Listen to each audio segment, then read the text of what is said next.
Sa isang madilim at gubat na mapanglaw ay matatagpuan si Florante. Lalong nagpapasindak ng damdamin niya ang lihim na dulot ng mga sipres at tigerang utad. Mga punong walang bunga at dahon ay malalapad. Ang mga hayop na gumagala dito ay mga sierpe at basiliko, hyena at tigreng naninila. Sa gitna ng mapanganib na pook ay matinding pagdurusa ang dinaranas ni Florante. Ang lalaking ang wangis ng mukha ay maihahalin tulad kay Adonis dahil sa lantik ng pilikmata at sa kakisigan ni Narcissus. Ang alaala ng masayang kahapon ang natitirang kaligayahan ni Florante habang siya ay nagdurusa sa gitna ng kagubatan. Ang maamong mukha ng kanyang natatanging pag-ibig ay hindi mawala-wala sa kanyang gunita. Ang aking bayan ay pinamumunuan na ng mga lilo. Ama't bakit hindi mo na dinidinig ang mga panalangin ko? Pakawalan mo ako dito at hayaang pagdusahin ang tunay na kalaban ng bayang ito. Ama, anong kalupitan ang sinapit mo sa kamay ang bayang pinaglilingkuran mo? Matapos ba silang paglingkuran ng tapat, ganito lang ang igaganti nila sa'yo? At Laura, ang pinakamamahal ko, nasaan ka ngayon? Nasaan ka ngayon kung kailan kinakailangan kita? Magpapakasarap pa na naman ba sa piling ni Conde Adolfo? Minamahal kita, ngunit ipinagpalit mo lang ako sa iba. Laura, tatandaan ko pa nang inaiyakan mo pa ako. Pero para saan pa yun kung ngayon ba may iba ka ng mahal? Pinagtaksila mo na ako, Laura. At ikaw naman, Adolfo. Dinami-dami na nga agawin. Bakit si Laura pa?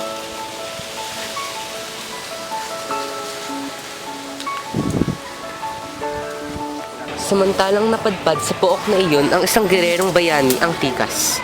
Naalala ni Aladdin ang kataksilan ng sariling ama nang agawin sa kanya ang babaeng pinakaiibig. Ang paghihimutok ay sinasalaysay niya sa gitna ng katahimikan ng gabi. Nakapapanglaw ang gabing ito. Tanging mga huni ng ibon ang maririnig mo sa kagubatang ito.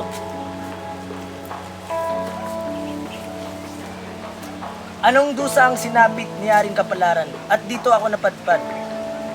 Plerida, 1,000 laksang kamatayan ang idinulot mo sa puso kong sugatan. Paano ako makakalimot sa kataksilan ng aking ama?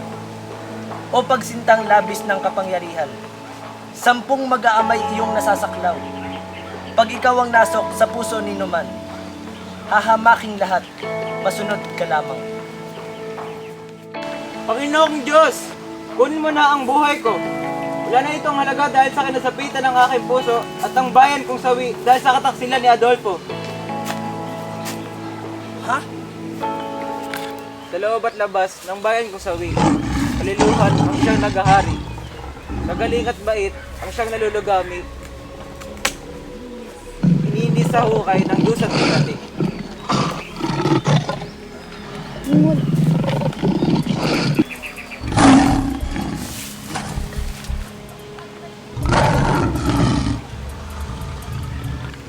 Leon? Oo nga, Leon nga yung mga yun. Yeah! Yeah!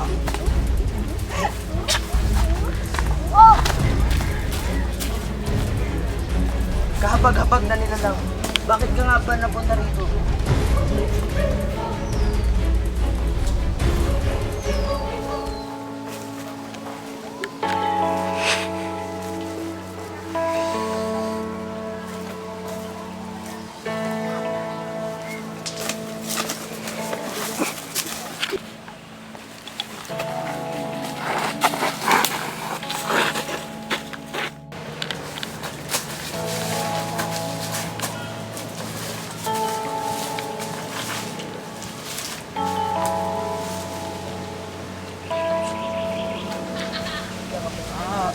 Laura! Magpahinga ka muna, kaibigan. Kailangan mo pa ng iba yung lakas. Sino ka? Isa akong Moro na nagmula sa kaharian ng Persia. Nakamoro? Bakit mo ko tinutulungan? Magkaiba tayo ng pinagmulang sekta at relihiyon.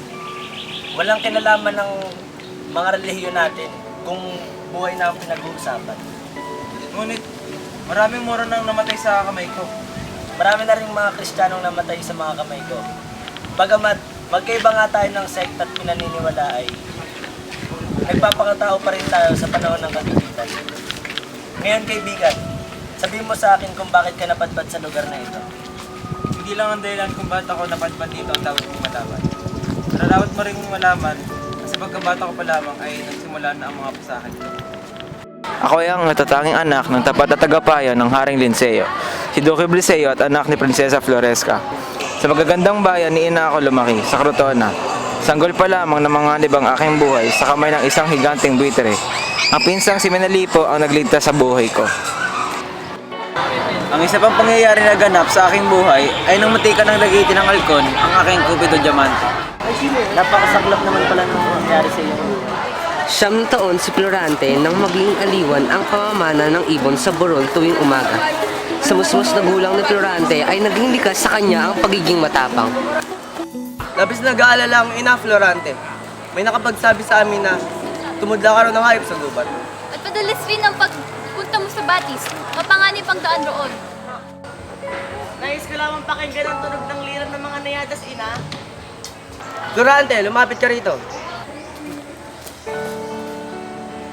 Nasa tamang edad ka na upang ipadala sa Atenas, Florante.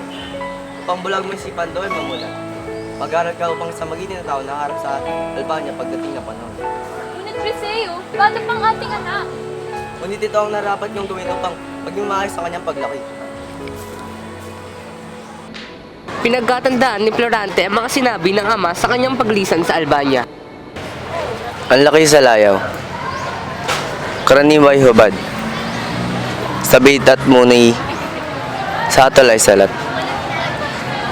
Masakalap na bunga na maling paglingap. Habag na magulang sa irog na anak. Ang gurong Sentinor ang naging pangalawang magulang ni Florante sa Atenas. Sasanay ka, Florante. Marami kang makikilala at magiging mabuting kaibigan tulad ng pamangkin kong si Menandro. Buksan mo lamang ang iyong mga mata, maraming karunungan mananahan sa iyong isipan. Tara na. Kaklase din niya si Adolfo, ang pinakamatalino sa klase. Palakaibigan din siya at popular sa lahat. Sinubukan ni Florante na makipagkaibigan sa kanya sapagkat alam niyang kababayan niya ito at anak siya ni Conde Sileno. Ngunit hindi niya ito magawa. Pagkaraan ng 6 na taong pananatili at pag-aaral ni Florante sa Atenas, nagigitan na niya sa talino at popularidad si Adolfo. Sa loob din ng mga taong ito ay kinimkim ni Adolfo ang lihim na galit at ngit-ngit kay Florante. Uy, Florante! Ang galing mo talaga! Ang galing mo sa klase ngayon ha! Bago ka pa lang ha! Oo nga, di na kapagtatakang nauna ka na sa klase. Salamat sa inyo mga kaibigan. Sana magpatuloy pa ito. Uy, tara! Alis muna tayo! Tara. Tinhanga mo ako, Florante. Bago ka pa lamang dito, ngunit ikaw na agad ang nangunguna sa klase. Magaling, maingat. Maraming salamat, Guro. Asahan niyo pong masihigatan ko pa ang nagawa ko ngayon. Makauwi ka. Pinagsamahan namin ni Adolfo ang dula-dula ang trahedya. Ako ang napili sa pangunahing tauhan dito. Kasama ko ang kaibigang si Menandro. Nang magsaya kami, si Adolfo lamang ang hindi nagsasayo. Tila may binabalak siyang masama dahil nga sa masama ang kanyang loob.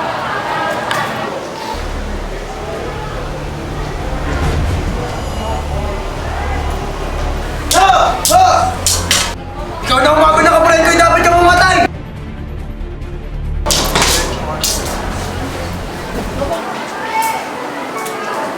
Kung hindi dahil sa'yo, nakatana ang buhay ko sa kamay ng buong si Adolf. Sabi ko lang alam na hindi na pagdating sa'yo si Adol. Sa loob lang ang kanyang buo. Niniwala ako na hindi lalagpasin ng mga nakakataas sa paaralan ito ang buhay. Sa loob ng 1 taon ay nagpatuloy si Florante sa pag-aaral sa Atenas. Nasolon niya ang karangalan, paghanga at papuri ngayong wala na si Adolfo. Higit siyang naging bihasa sa asignaturang astronomiya, matematika at sensya. Isang araw, tinatawag siya ng kanyang gurong si Atenor. Florante, buti nakita kita. May pinadalang sulat ang iyo.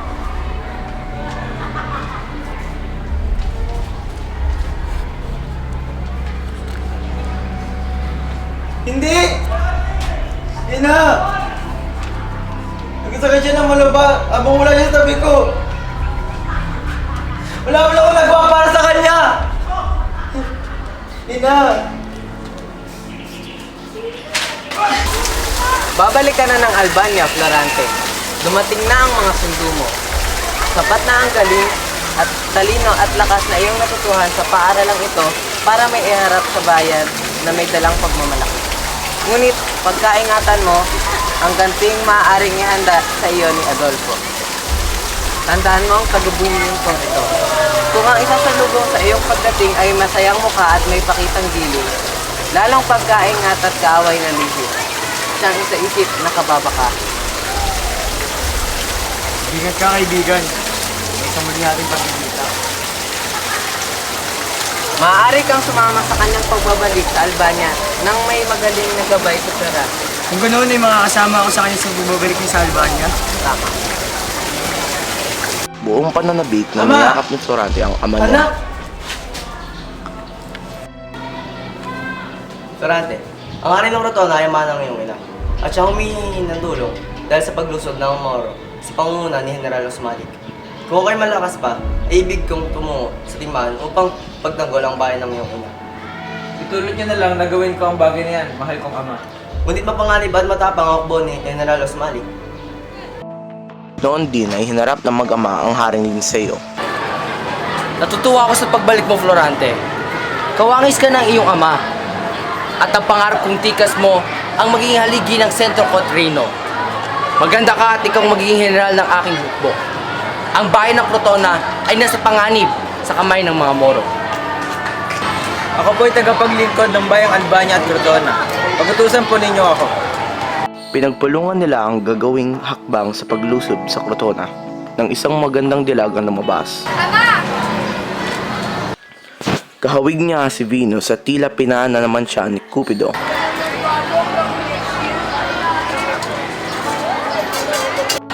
Siya ang aking anak na si Laura. Kinagagala ko makilala ka, prinsesa. Doon nga, may nakilala ko si Laura, ang tinatangis ng aking puso. Siya lamang ang bumihag sa aking puso. Tila ang pag-ibig ko kay Plerida ang dahilan ng lahat. Kahit na nasa iisang palasyo lamang sila, hindi pa nagkitang muli si Florante at Laura. Lubos na sakit ang naramdaman ni Florante ng isang araw habang sila ay papalis na sa palasyo. Nakita niya si Laura. Papaalis na kami, Laura. Sana ay palagi ka mag-iingat. At isa pa, sa tuwing natin pagkikita ay tumitin mo kang aking dibdib.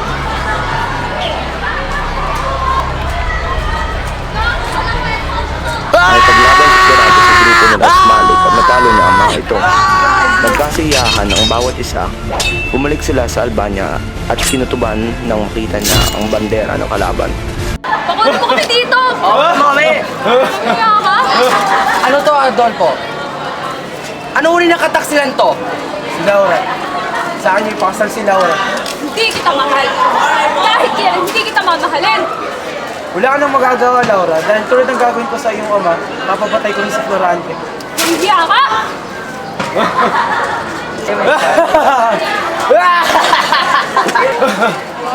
Kawal! Patayin sila!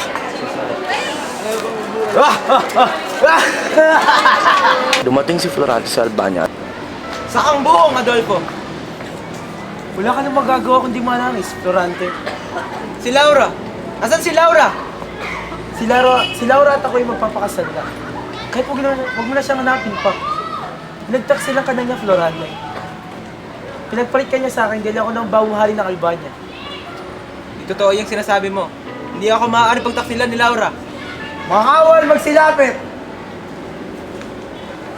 Ipatapon at palamon sa mga mababangis na hayop sa gubat. Hindi totoo yung sinabi mo! Narinig mo yung sinabi ko, di ba? Hindi ako maaari pagtaksilan ni Laura! Buong akala ko ay dito na magwawakas ang aking buhay. Hanggang sa dumating ang tagapagligtas kong Moro na akala ko ay isang kaaway. At si Adolfo, nakalahi ko ay siya palang tunay kong kaaway. Kahabag-habag ang sinapit na kapalaran ng Albania sa mga kamay. Ngunit, tulad mo, ay pinagtaksilan rin ako ng kapalaran. Ano ang ibig mong sabihin? Pinaglingkuran ko ng tapat ang aming kaharian sa pamamagitan ng pagsunod sa lahat ng kagustuhan ng aming amang hari. Napakarami kong nilusob na kaharian para lamang mapalawak ang kanyang nasasakop at kapangyarihan. Ngunit, sa isang iglap, dahil sa isang babae ay nawala ang aming pagiging mag-ama. Hanggang ngayon ay hindi mo pa kinakwento sa akin ang iyong kasintahan na si Flerida, kaibigan. Si Flerida, ang aking kasintahan na sa tuwing naiisip ko'y parang sasabog ang aking puso. Dahil paulit-ulit kong naaalala ang kataksilan ng aking ama. Ama, binabala ko na pong magpakasal sa aking kasintahan na si Flerida. Magpakasal? Hindi mo pa napapatunay na karapat dapat kang maging hari ay iniisip mo na magpakasal? Pagkatapos kong lusubin ang Albania, ay babalik ako ng Persia para pakasalan ng aking kasintahan na si Flerida. Pinatambang mo ang aking magiging nakaway. Nararapat lamang sa iyo na agawaran ng kamatayan. Ngunit, Ama, Nakulong si Aladdin habang hinihintay na patawan ng parusang kamatayan. Pinuntahan siya ni Flerida sa bilangguan. Aladdin! Flerida, anong ginagawa mo dito? Nais lang yung ama na ipakasal ako sa kanya, Aladdin. At kung papayag ako sa kanyang kagustuhan, ay liligtas niya ang buhay mo. Huwag mong gagawin yun. Hindi bali nang mautas ang aking buhay. Huwag ka lang magpakasal sa buho kong ama. Ngunit, hindi ko kaya makita ang kamatayan mo, mahal ko. tulad ko'y malungkot din palang sinapit mo sa pag-ibig, kaibigan. Matapos natin paglingkuran ng tapat ang ating mga bayan ay nagluluhan naman ng ating mga puso. Tawan mo ako! Bakit ka na, Laura? Tulungan niyo ako! Tawan mo ako! Ikaw! Tumigil ka! Ligtas ka na! Sino ka? Ako si Flerida, mula sa Persia. Katulad mo, biktima rin ako ng kabuhungan ng isang lalaki. Sino ba tong lalaking tong gustong lumapastangan sa'yo? Siya si Adolfo. Siya ang taksin na umaga ng trono ng aking ama. Ako nga pala si Laura. Anak ako ni Haring Liceo ng Albania. Ako'y nakatakdang ikasal kay Florante. Ngunit dahil sa pagtataksil ni Adolfo, hindi na ito natuloy at nalugmok sa dosa ang aming kaharian. At ngayon, hindi ko na alam kung nasaan ito. Halika na at pumunta tayo sa mas ligtas na lugar. Nagbayad tayo ng buwis para sa ginagawa nilang digmaan. Kapag nagpatuloy pa ang digmaan, ay magugutom at maghihirap ang ating bayan. Marami ang sasama sa ating pag-aaklas. Baka bubuo tayo ng hukbong lulusob sa Palasyo Real. Dahil marami na ang may hindi gusto sa pagpapalakad ni Haring Liceo. Saan tayo kukuha ng armas kung mag-aaklas tayo? Magpapadala ng mga armas sa mga kasabot kong Turko.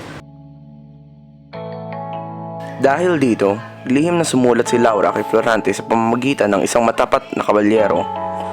Ngunit si Menandro na ang nakatanggap ng sulat dahil nahuli na at naipatapon na sa gubat si Florante.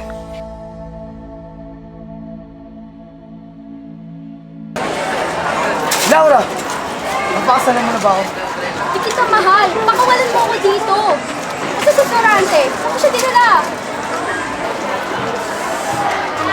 Haring Adolfo, nasalakay na tayo ng hukbo ni Menandro. Ha?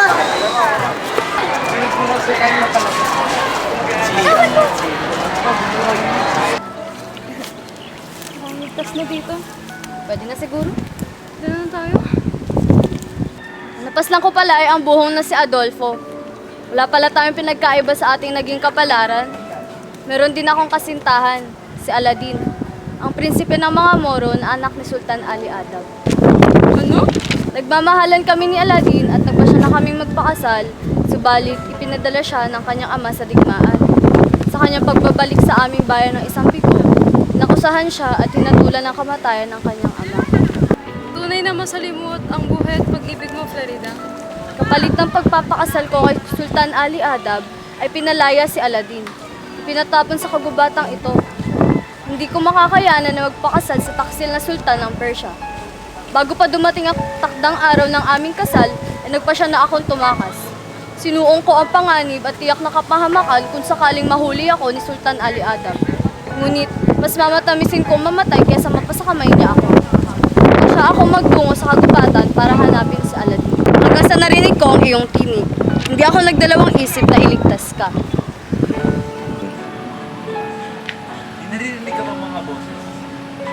nga eh. Tila dalawang binibining nag-uusap. Tara, puntahan natin.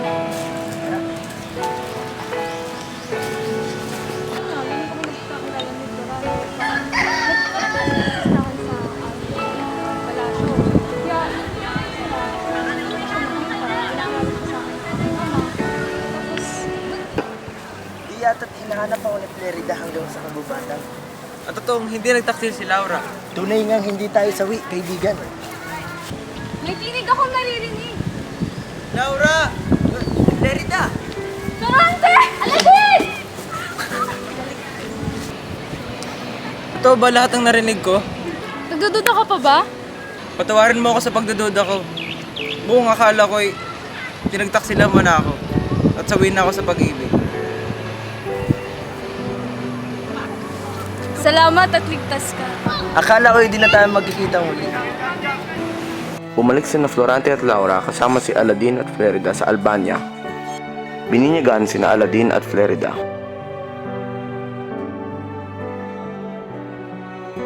Pagkalipas ng ilang araw, nagpakasal na sina Florante at Laura at si Aladin at si Flerida.